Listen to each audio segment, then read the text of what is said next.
शिवसेना प्रमुख और पूर्व मुख्यमंत्री रहे उद्धव ठाकरे के जन्मदिन पर लगे भावी मुख्यमंत्री वाले बैनर को लेकर उनके विरोधियों के सुर तेज हो गए हैं।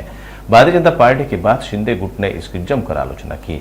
शिंदे गुट प्रवक्ता अरुण सावंत ने आज मुंबई में बोलते हुए कहा कि बैनर लगाकर कोई मुख्यमंत्री नहीं बनता, इसके लिए कड़ी मेहनत करनी पड़ती है।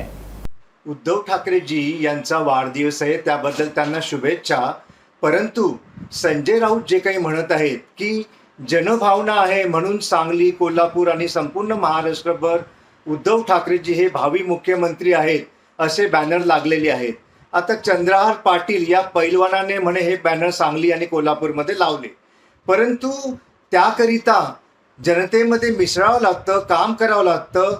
24 तास डोळ्यात तेल घालून पहारा ठेवावा लागतो जनतेच्या कार्याचा, आणि नुसतं बोर्ड लावून कोणीही मुख्यमंत्री होत नसतं।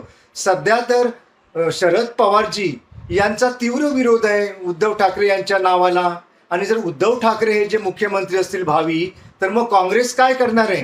काँग्रेसला हे मान्य आहे का? नाना पटोले, वडेट्टीवार आणि काँग्रेसच्या दिल्लीतील नेत्यांना हे मान्य आहे का? तेव्हा संजय राऊत यांनी या सगळ्या गोष्टींचं गणित मांडावीत, अभ्यास करावा। आणि दुसरीकडे मुख्यमंत्र्यांच्या महाराष्ट्रातील करोडो लाडक्या बहिणींनी या महाविकास आघाडीची झोप उडविलेली आहे। त्यांना दिवसा रात्री झोप लागत नाहीये। सतत एकच विषय चालू की हे जे काही प्रकरण आहे, मुख्यमंत्री लाडकी माझी बहीण, हे खोटं आहे, हे खोटं आहे, हे खोटं आहे। सतत एकच घोष सर्व महाविकास आघाडीच्या सर्व नेत्यांच्या तोंडून ऐकू येत आहे।